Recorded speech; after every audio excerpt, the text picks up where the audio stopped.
Um, no, movies like that are really what's most challenging for me about watching films like Selma or documentaries, especially that show live footage, is Yes. that two things happen. Obviously, the first one is it's highly emotional because it's just hard to watch. Mm-hmm. But the second thing that happens to me overwhelmingly every time I see it is like how privileged I am.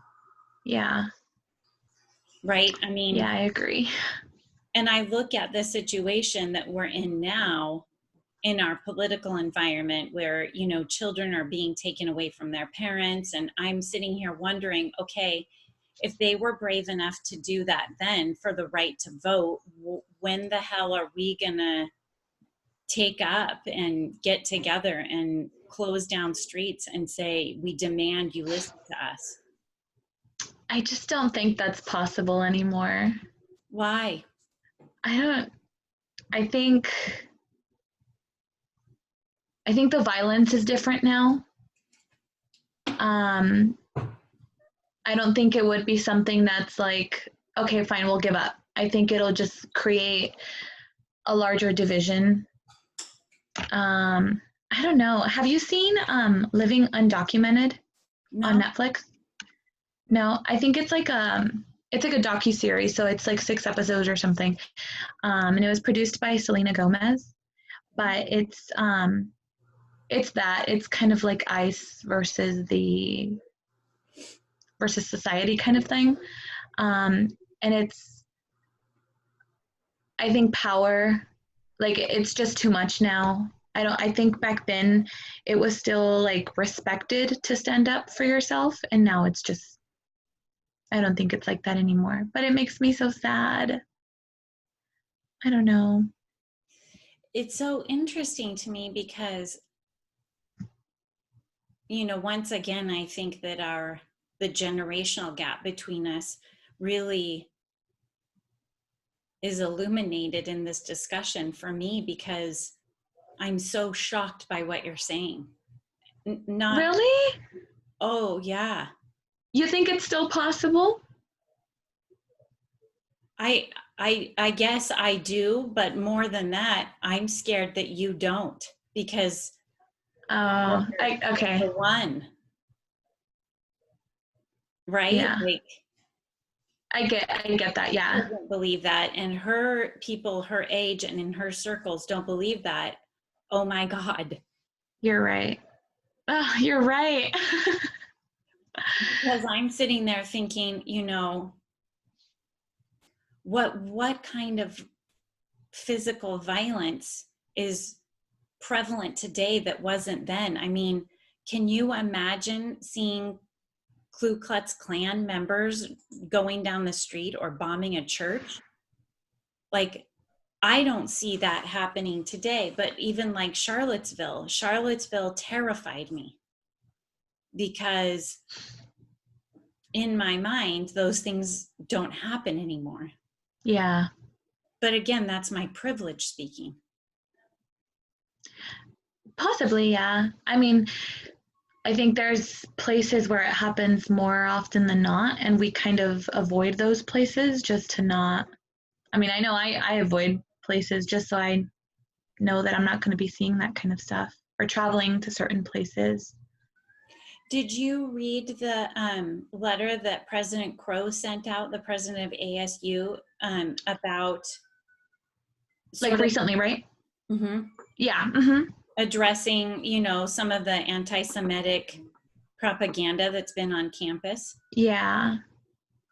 Oh, I did read. Yeah. And you're talking about the personal email, right? Yeah. Okay. Yeah. So I'm wondering, like, in terms of, what was your reaction to that? I get scared. I don't think it's sad. I think it's just scared because it just kind of proves that you're not safe anywhere. I think when I was little, I was always taught to think like school's a safe space and like church is a safe space or a library, and it's kind of not like that. So emails like that, once they're once they're sent, it's because it's happening. And so, I don't know. It just scares me, I think. So sad. And I feel like I've been living, especially recently, I feel like I've been living very like paranoid of like everything and everyone. And I'm like, I'm sure I'm not the only one. No. So I agree with you that if I'm feeling like this, like it's kind of sad to see it as a generation. But I also think that, because I mean, I consider myself a millennial, and I feel like everybody always has something to say about our generation, about us being super sensitive, and like we get offended by everything. And so sometimes I also take a step back and I'm like, am I being overly sensitive, or is this a real issue? So I think that's also a fine line that we have to watch out for. Um, I because don't think people so. are quick to protest and people are quick to judge protests. And so I don't want to be put in that, like, oh, she's just crying for help, like she's overreacting, nothing's happening.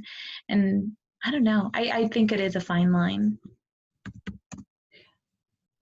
For whatever it's worth, I don't believe that there's anything such as being oversensitive. I think that that is bullshit. Yeah. And I also think that anybody who's willing to stand up and lead the charge on any front of anything that's going around, even if it's that you want to be able to eat grilled cheese sandwiches every day, it shows a level of care and concern for something that you feel passionately about. And that's never a mistake. And anyone who judges it that way only does so because they're a coward. Yeah, I feel like I've gotten the question of like, um, it's just your generation. People back then never said anything. And it's like because they felt like they couldn't. And now this generation feels like they should be able to, and you should be able to express how you're feeling and what is right and what is wrong and what you feel offended by.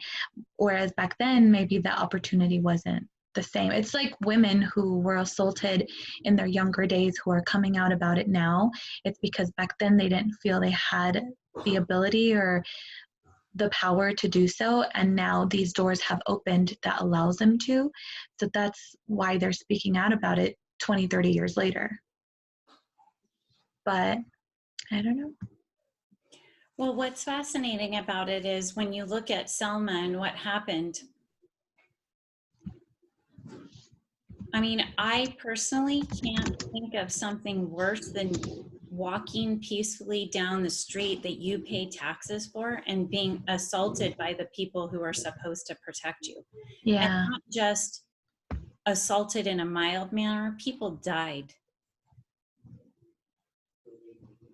And so I think at the end of the day, what we really need to look at in terms of why it is that people take a sort of leadership to really move a group of people, especially in something that is maybe not what everyone wants to subscribe to, but only a narrow group of people want to subscribe to. I think that it is about being aware that you do have the power to Yeah. lead. You have that power, whatever it looks like, whatever it is that you want to do as your cause. The fear is natural, but it cannot be a deal breaker on any level, whether it be that you're scared to take a management role because there's 12 people who are going to report to you and that just seems huge and overwhelming and frightening, or it is that you decide I'm tired of children being kept in dog kennels on the border, so I'm going to get everybody I know together and we're going to march down there and tell them to knock this off. The fear element of anything is what is the mind killer. Mm-hmm. You cannot let that be your decision maker. It can be a That's true. guide. It can be there to tell you don't go this way, go that way, or it would be smarter to do this than that just because the fear factor. But I think that nothing has changed over the time that humans have been on the planet other than their willingness to understand their power. And so many people give their power away, Yeah. you know, by accepting, going and trying to register 5 different times and having some jerks, you know, deny, you know, Oprah, remember her role, and she's being denied. Like, she just kept going back because she was not going to, okay, this is how this circumstance is turning out, but I'm not giving him my power. I'm gonna Yeah. keep going. And especially as a woman, I was just gonna say that. like you Yeah. really have to be aware of this, because as you go through your career and you get better and better at your craft, people are going to be fearful of you, specifically men, and feel intimidated. And the worst thing you can do is let that make you question yourself. Yeah. That's about them. And so I you agree. say, I keep my power. And Dr. King's message was, it is going to be so hard to not engage with them in a violent manner because that's how they're coming at you. But don't give them your power. We have set out to have a nonviolent mission. And the best way that you can move forward is to make sure that you're in control of yourself. Mm-hmm. That's what I think is so important about what he did. You know, I was listening to a really interesting interview with Malcolm X in 1963, and you know, he was saying, somebody asked him, a white man asked him, you know, why is it that you want to take a violent approach? And he said, you know, I don't understand. I haven't lynched anyone. I haven't drug anyone behind my car. I haven't bombed a church. Why am I being called violent? Because I don't want to let someone just hit me. And I think that there's a real importance to that sort of swing in the pendulum between Malcolm X and Dr. King, where you can see that both positions and both philosophies towards this fight have a place. And what it comes down to is that they just didn't give away their power.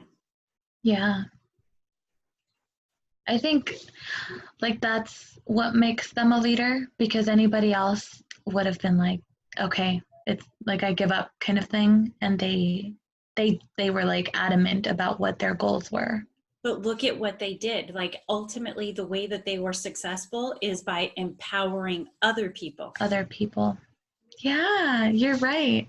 So the whole idea is, if you own your power and you take control of it, then you recognize what you are capable of. Mm-hmm. And you get others to recognize what they're capable of. Harriet Tubman said an absolutely amazing, amazing quote that I use all the time in an interview. When somebody asked her, you know, when you were saving these slaves, do you wish that you could have saved more? And she said, well, I would have saved more if only they had known that they were slaves. Because that's the reality of the situation, is that most people don't even recognize where they're at because it's been normalized and they're just part of the status quo. I agree.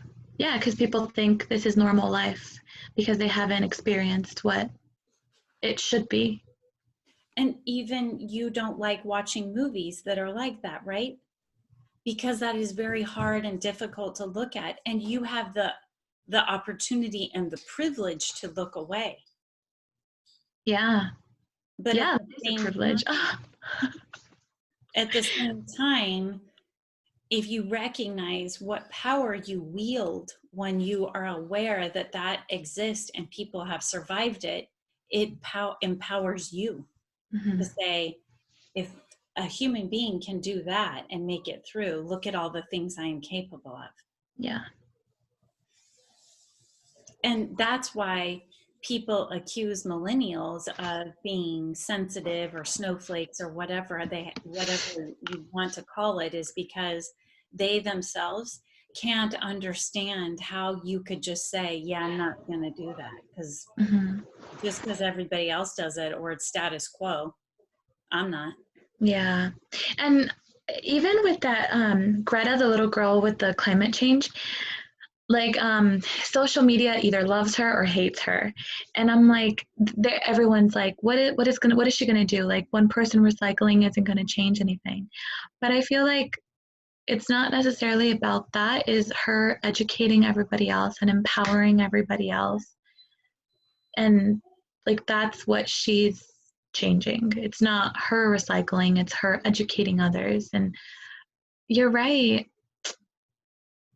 And yeah, you're what you said about I have a privilege to look away. So true. It is true. And that is not something to feel negative about or look down upon. It's something that you should use to wield your power and recognize that, okay, I have the privilege to look away, which means that I can do this and get through it, and I will get a break from it. Hmm. And so then you can dig in more when you are available to do so. Hmm. But it's difficult. And all of the tasks in our life that are worth anything are hard and difficult, whatever Yeah. it is. And for you, you already have such a position of leadership and power, and the opportunity to empower so many others through the sorority. Yeah. And I don't need to tell you that those young, impressionable young ladies are in a position to have somebody who can help them feel empowered and does show themselves as a leader and does recognize what's going on around us to elevate them. Yeah. Do you have these conversations with your family?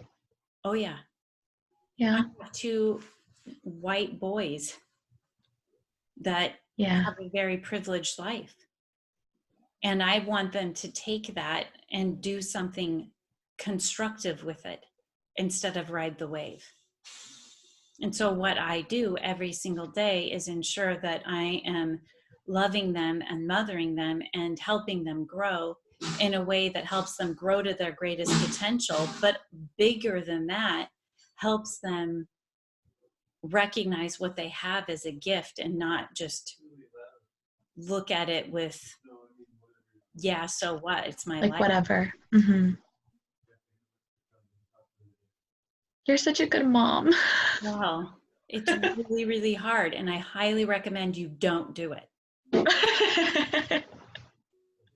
Seriously. It's like No. this insane amount of love and heartbreak in one fell swoop that you just can't even get your head around. Yeah.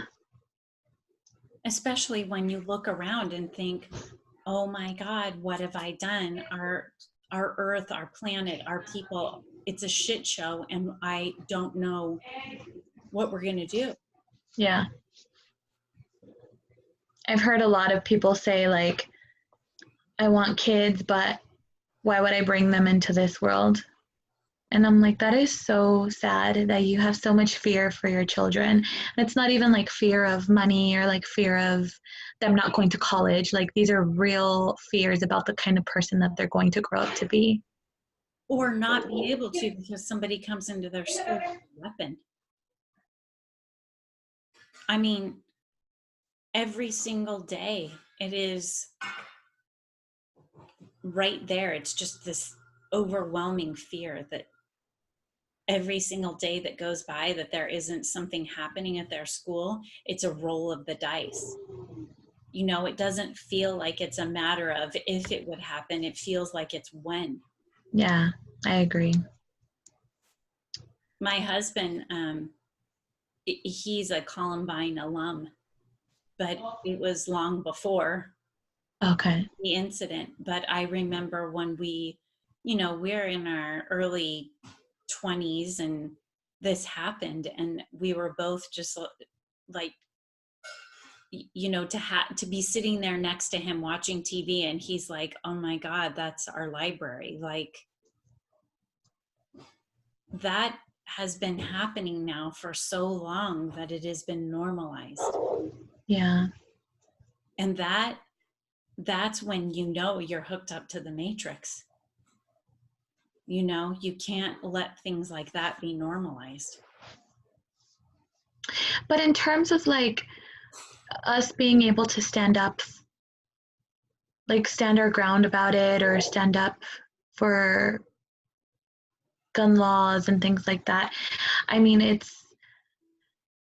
I think that's a bit discouraging too, because it's so divided. You know, everyone has their own opinions on that, and there's always this like stigma when people post about a shooting and they're like thoughts and prayers, and some people are like thoughts and prayers, and others are like, what are thoughts and prayers going to do? Like, let's change these gun laws. But then, like, we're under an administration that doesn't even pay attention to it. So I don't know. It's like sometimes I feel a little discouraged by it because, like in the movie, they did all of this to change it, but then you see this happening in like Hong Kong, for example, and it's so negative. It seems so negative. Everyone has their own thoughts about it, so it's a little discouraging to try to stand your ground about something because it doesn't really seem like it'll cause any change, especially right now. Maybe in the future it'll be different, but right now it doesn't ever feel like that. And I think that's where the real problem lies, is that everyone wants instant gratification Okay, yeah. and instant results. And when you recognize how long humans have been in existence and how long we've been tracking history and what we do know about the way that human beings work, Yeah. there is a significant amount of evidence that shows that strides have been made and then nothing has really come to change or come to pass. But it's much like anything else that's worth fighting for. It isn't about what is going to happen necessarily on your watch or in that moment or in that day. It's about progression, and that element, just progress, and creating an idea of what progress looks like for you. So, for an example, maybe you're not willing to go out and protest, or maybe you don't want to have conversations with people in a face to face format. But would you be willing to write your senator a letter? Would you be willing to add your name to a sheet that's asking you to support some kind of a specific issue? It can't be about what you think is going to come about. It has to be about you recognizing your power and wielding it. The result is something you cannot control, but you being able to make a definitive choice and use your ability empowers you every single time, even when there's a loss. And you may not even recognize it in the moment. I mean, let's be honest, gerrymandering and people not being able to vote is still a problem, if not as a bigger problem than it was in 1965. But I challenge anyone to look at me and say that what those people did in Selma wasn't worth it. It was worth it. It was. And it empowered them. And it gave them the feeling of power, realizing that they are a valuable human being who has a right to be validated and heard. I mean, we still got the problems. Yeah. But there has been progression. There has been. There has been. You're so positive. You're so optimistic. Well, I appreciate you saying that because it feels, I don't feel that right now. I feel really, really scared. And Yeah. so for me, I think, I look at this impeachment stuff and, just thinking about when Bill Clinton was impeached and how all of that went. And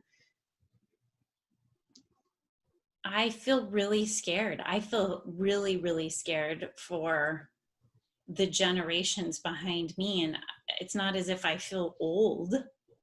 Yeah. But it's your kids. Yeah. And I look at you and I think, okay, wait a minute. How does she not want to do this? How did Yeah. she not? What do? I have to say something powerful and meaningful right now Well, because you I definitely have. can't have you give up. Yeah. I also think that there's an element of hope that is sometimes confused with optimism. You know, sometimes it's really, really hard to be optimistic, but it can never be too difficult to be hopeful. You cannot give up on hope. Some days you can feel like this just doesn't feel like it's going to be good. It doesn't feel that way. But I hope tomorrow is better. I hope that we can pull this through. But maybe in the moment it's hard to be optimistic, but I think that's why so many people embraced President Obama and thought so highly of him, because there was never a doubt about how tough things were and what was actually happening, but it was always peppered with these messages of hope, which help people say, okay, I'm going to use my power today and I'm not going to give it away to desperation or hopelessness. That's the worst place to hand over your power to. Yeah, it's true. I think yeah, I do associate President Obama with hope and like the want for change, as opposed to now I don't see that even in like presidential speeches or society as a whole. I feel like everyone's just kind of like ready to move on, as opposed to being excited to move on. Right. So Which that's why it's up to you to be the beacon of light and to be a leader in that respect, is in every moment and in every exchange you have with another human being, recognize that you are full of hope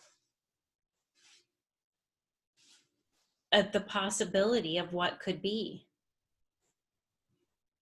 whether that be something serious or just you're hoping that the people in your work group are gonna want to you know share some ideas and sign up for what it is that you're proposing or what have you, that the sorority is going to be doing whatever it takes to put our best face forward or whatever it is that you're leading them in.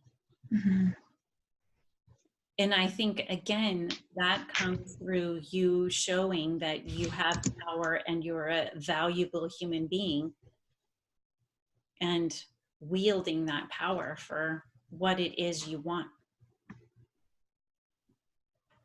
Even when you feel like maybe you're alone or you don't know how to do it, but just making it a definitive choice in your mind. Yeah. It's important. I think that's why so many of us really love AOC, because she's our generation and she's so powerful and she like wants that change and she works for it and she fights for it. And I feel like some people hate her, but I feel like my generation specifically loves her. So What is she's like, it that makes you look at her and think she's powerful? What is it?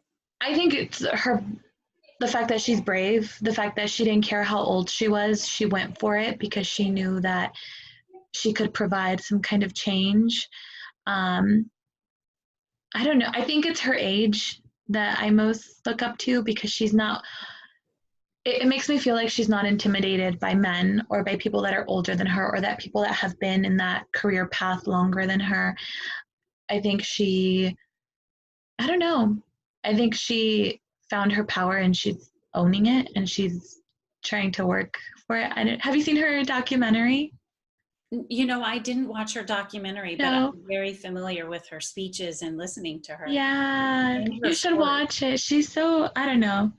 I and I feel like she's a woman of color and it's just, yeah, she's really empowering, I think, to just like go after what you want and to not be afraid. She like stands up for herself on social media and things, and I'm like, good for her. You know, she's kind of a kind of showing us that, you know, we can do these things. We just have to like believe in ourselves and believe in the change that we want to see. So I really like her.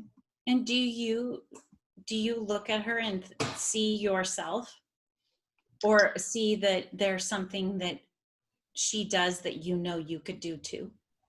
Um, I don't know.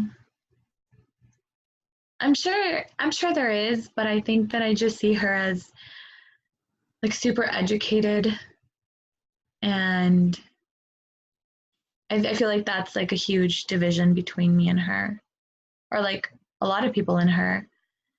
She's just very educated and um with politics, I think there are times when I'm super invested and then there are times where like with the impeachment, I didn't understand it, so I kind of gave up.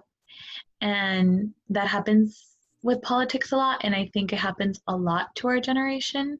So it that's like one hurdle that I'm sure she had to get over in order to be able to do what she's doing now is really educate herself on what's going on and really like be able to develop an opinion that you're confident in that no one else is going to be able to break. Do you realize that the people that followed Dr. Martin Luther King Jr. were mostly totally uneducated? Yeah. But I think maybe he gave them like some sort of courage. I don't know if courage is the right word. Maybe like empowerment that they liked, and so that's why they stuck with him. Why do you think they liked it? I think maybe it gave them hope. Yeah, I think hope Value. and Value. yeah, value. Yeah, yeah, that's a good word. I think that's what you really have to be focused on, because there is literally nothing that AOC has that is better or different than anything you have or could Yeah, get. and I think She they made a they choice. should know that too. Like Dr. King isn't gonna ever make himself better than anybody else, and Look at how he was challenged by young people saying, you can't do this. yeah, He was going to give up. And a young John Lewis is telling him, no.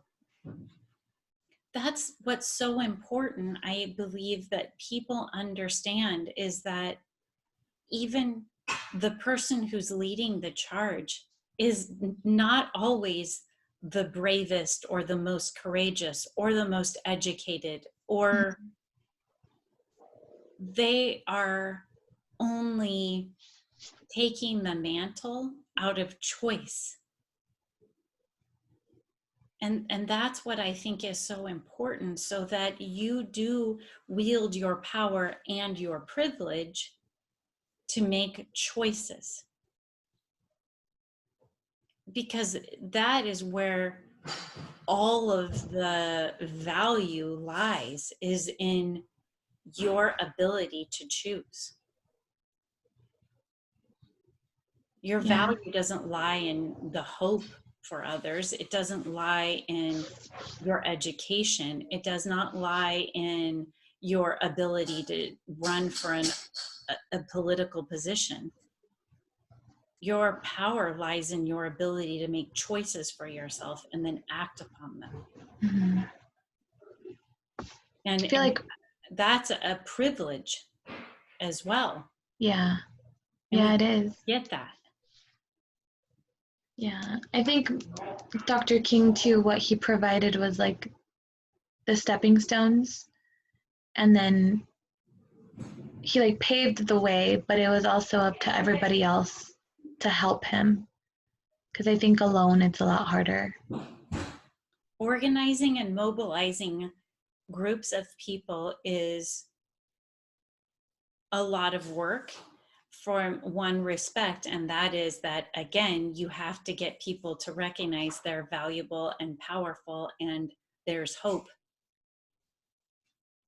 That is the, in my opinion, at the heart of any kind of leadership, no matter what it is. If it's that you're, trying to build a widget, if you're looking at all these people and this widget has never been built before successfully, nobody has ever seen one in working order, it's hard to get excited and hopeful about how you're going to be able to pull this off now. But it's the leader that says, if we build this, you guys, this is what's going to happen for us. And so then you're building that vision, which is hope. Yeah. It's like all goes back to hope. That's where the power is. It is, because it's what makes you not give up. That's right. It's where you see your value. It's where you understand how much power you hold. Is Yeah. that you have a belief that there, and a hope that there is possibility, right? In whatever Mm. action you're about to take. Asking someone on a date and being brave enough, Yeah. being comfortable enough with who you are and recognizing that you're valuable. And just like you might be lucky to find somebody fantastic, they are going to be just as lucky to know you. Oh, that's so sweet. It's true. It's true, right? Yeah. I think what else is really important about this is that when I look at Selma and I listen to interviews and, think about what was going on during the civil rights movement, one thing I think that is often lost in the messaging about that is that these people that were fighting for this, there was no price that was higher or too high for the exchange of the freedom that they believed that they would get through this fight. And that's why I say there's so much power in choice, because that's what it is at the end of the day, is they wanted to be able to make a choice for themselves that wasn't controlled by another person, whether that's to vote or sit wherever they want or drink from whatever water fountain they want or use the door they want. When you take away people's choice and freedom, that's when hope is lost, power is lost. Yeah, I agree. My gosh. I I don't know. I really look up to you. You, that means Yeah. so much to me. Yeah. I just feel like I don't know, like you're hopeful and I mean you are optimistic, and You're so well spoken. I'm like, oh my God. Thank you. That is really, really just such a wonderful compliment. I feel overwhelmed by it. Thank you. Yeah. And I think it's especially wonderful to be having that kind of conversation given what it is that we're studying, because Mm-hmm. leadership is something that I think, especially for young women specifically, and women of color even more specifically, is this abstract thought that is unattainable, Yeah. or Yeah. comes with this price tag of dealing with creepy guys and stuff like that. That Mm-hmm. is not true. None of that is true. You're going to be an incredibly amazing leader because you realize that you are capable and that you have everything it takes. What AOC has is just a comfort in going for it. Yeah, I agree. She has that So that's confidence. all you have to do, is you just focus on, how do I get comfortable with going for it, and start small, so that when you see yourself be successful, that's when you start to empower your own self. Yeah. True. At work, right? Whatever it looks like. Yeah. You see a project that you might be interested in, or want to just put something forward, or maybe you want, there's going to be a protest or a march, or you want to get the sorority together to write letters about something and send them to Kirsten Cinema. When you do that and you're successful in it, then you realize the power you have, which will just keep growing and expanding. Yeah. Yeah, I'm sure. Poor Jason. This is probably one of our best conversations, right? I'm like super happy right now. I know. I know. And I'm sitting here looking over our notes for the class thinking, okay, I want to make sure that we got all of our main points covered. Okay, so have you ever seen the real footage of what it was like that day on that Bloody Sunday on the Edmund Pettus Bridge? I don't think so. Not the actual footage. Did you watch it? Oh yeah. Well, I had seen it many times before because of just, yeah. Curiosity. Well, I think probably my age and, Oh. sort of that kind of stuff. But what I find really fascinating about it, and they did a good job in the movie, I think, but what was interesting to me is how I think most people didn't believe that that kind of stuff was happening. And so then seeing it on the news, or seeing the footage of it and having it make you gasp and look away in horror, is what moved people to recognize that they had to do something. Right. You don't need to understand the impeachment process or how politics works in order to stand for something, whatever that looks like. When Brett Kavanaugh was being assessed for or questioned, evaluated, I can't think of the right word, but for the Supreme Court, I went to Senator Flake's office. You did? In a suit, and said I'm not leaving until I talk to him. And you talked to him? He was no, I never did. No. But what was fascinating about it is that the news showed up, and so then they wanted to interview me, and so I did an interview. And what was interesting to me about it is that I felt like that was more empowering and felt more moving to me, to have a platform to use my voice that more Mhm. people than somebody who I didn't even respect was going to see. Mhm. And so, anyways, a few days later, one of the ladies who works in the lunchroom at my son's school, who does not speak very good English, came up to me and she said, I wanted to tell you something. I said, yes, please tell me. What, are you okay? Do you need something? You know, in my mind, I immediately was just like, oh my God, somebody's doing something bad to her, you know? And she says, I saw you on the news. And I said, you did? And she said, yes.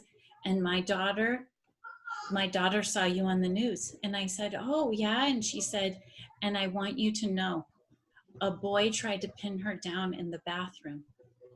And I said, oh. And she said, yeah. And she got out her pencil and stabbed the boy in the leg.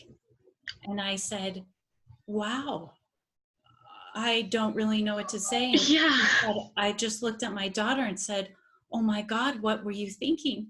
And she says, I was thinking about that white lady on the TV with the short blonde hair, and how she said we don't have to put up with men bossing us around and taking advantage of our bodies. And I was like, wait, what? And so then she's showing everybody on her phone this interview of me, and Oh all my these God. girls are like, I want to be like that lady. And I was so shocked. Yeah, you made somebody stab a little boy. Oh my God. And I mean, I don't think excited is the right word, but Yeah. I mean, and this woman is hugging me and she's crying. She says, my husband and I owe you everything. And she says, my husband's like, who is this crazy white woman? I need to see this show. And I am roaring because I'm just like, that's the thing, is that they would not have done that. I had Yeah. a point of privilege to do that and to have a impact. Yeah, and more than an impact than maybe what you would have had you spoken with him directly. Totally. Because that asshole's still on the Supreme Court. Yeah. So Don Farley wasn't going to change that. But that little girl realized, and all she could think of, she said, was how that woman was talking about that men don't have a right. Yeah. I'm like, And oh my gosh. that is so cool. And it's a really great example. Maybe not the stabbing part, but it's a really great example of what one person can do to empower another. I mean, and the thing is that he was going to assault her. There was no Yeah. question about that. Right? And that changes who you are for the rest of your life. It inhibits you from growing to your greatest potential. Yeah. There's no doubt about it. And she just took that power. She did. And that's the thing, is that, you know, you have such a special opportunity in the sorority to do that for these young ladies and for yourself. Mm-hmm. Because as much as that was difficult for me in the moment, you know, during that interview, I talked about being a survivor myself, and that is not something that I would have ever done before. Not Mm-hmm. not on TV.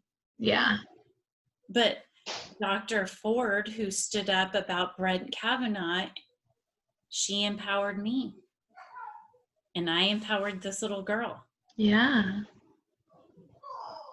Was it like a little girl or like a young, Like 14, I think she is. wow. Yeah. I mean, Yeah. that is, when you experience something like that, it puts on full display your capabilities that you wouldn't have recognized any other way.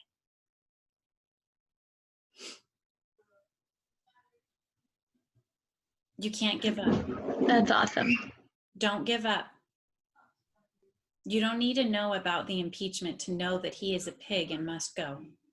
And you have to tell everyone to vote and just Yes, really get passionate, right? I That's agree. even if you load all those girls up from the sorority in your car and take them down to vote, doing something like that is going to empower them and it's going to empower you. Yeah. And women. You must focus That's on true. them. You have to focus on these girls and the women, because our rights are going to be taken away from us even more than they already are. In the state of Arizona, you do know that the Equal Rights Act, ERA, has not ever been adopted in Arizona. So you have to fight in whatever way is comfortable for you. Mm-hmm. And small victories are victories, and I think we forget that, or I forget that. Yeah. Yeah. Yeah. Yeah. I mean, having a conversation, it's like I say to people all the time, abortion is one of those that I'm just like, listen, it's okay if you're totally against it and you would never do it. We are talking about you not having a right to say that someone else gets to or doesn't get to. That's Mm-hmm. their choice. You can't take away people's choices. You just can't. That's when Yeah. all hope is lost. Anyways, I think that you should, there's a interview with James Baldwin on a show that was really popular in the 60s called the Dick Cavett Show. I'll find you a link and I'll send it to you. Okay. James Baldwin was a famous and incredibly well-known African-American writer and philosopher. And ironically, the people that he was probably the most popular with were middle-aged white people. Mm. But he talks in this interview about how there's two different times that he said something that I think is really important for us to remember. Is one was talking about when Robert Kennedy, JFK's brother, was saying, in the next 40 years, we'll likely have an African American president. And James Baldwin just simply said, you've only just got to this country and my people have been here for 300 years. How are you going to tell me that you get to be president today and I still don't for another 40 or 50 years? Yeah. It is that kind of thought that we have to constantly challenge so as to not normalize these behaviors of systematic racism and segregation. Mm-hmm. But the other thing that he says is, listen, here's what I know. My people still live in the projects, still don't go to college, are in prison, all of those things. And you're telling me that if I trust you, the white man who's running the whole show, and I vote for you, that you're going to change these things for me? I have no proof or evidence of that. And I think that is something that also women have lost sight of. Yeah, I agree. People were saying to me, who is it that you're going to support for president? And I'm like, anyone with a vagina. Because we have to do something to rip the Band-Aid off and say a woman is capable. Yeah. And in fact, just looking at terms of how business is viewed ethically, there have been many, many scholars who have looked at the business ethics of things and recognized that the feminine prescriptive to applying business approaches is often better, more successful, more profitable, less demeaning, less competitive, less of that machismo that usually causes the rampant problems that are plaguing corporate America, i.e., our entire political system. Yeah. True. So when we look at the people like Dr. King and President Obama and any other figure in history, I would challenge anybody to show me the white male who can hold a candle to all those other people that we hold in such high regard. Yeah. We're giving them all of our power. And that I think is where the conversation needs to start. I agree. So you have to be able to look at AOC and make it that you're looking in the mirror, okay? Okay. You're so powerful. So are you. Oh. Okay, so I think we covered everything. And there's nothing we have to do collaboratively this week outside of this. So right. I will send you the link, and I'll send it to Jason too. Yeah. Last time he wanted to get together because he forgot, and I just got together with him for like 20 minutes on Saturday, and it was fine. Oh, okay. Yeah. Okay, yeah. And I mean, yeah, we don't have an assignment or anything. So. No. All right. All right. Thank you for the conversation. Yeah, thank you so much, really. And we'll probably have to figure out next week since it's Thanksgiving. Oh, right. Did we talk about when we're going to do it on Wednesday, right? Oh, yeah. I mean, I'm good with Wednesday. Okay. I'll send that in the email too so that we confirm with Jason. Okay. Sounds good. About doing it on Wednesday. Oh, perfect. Okay. Okay, good. Yay. Have a great evening. You too.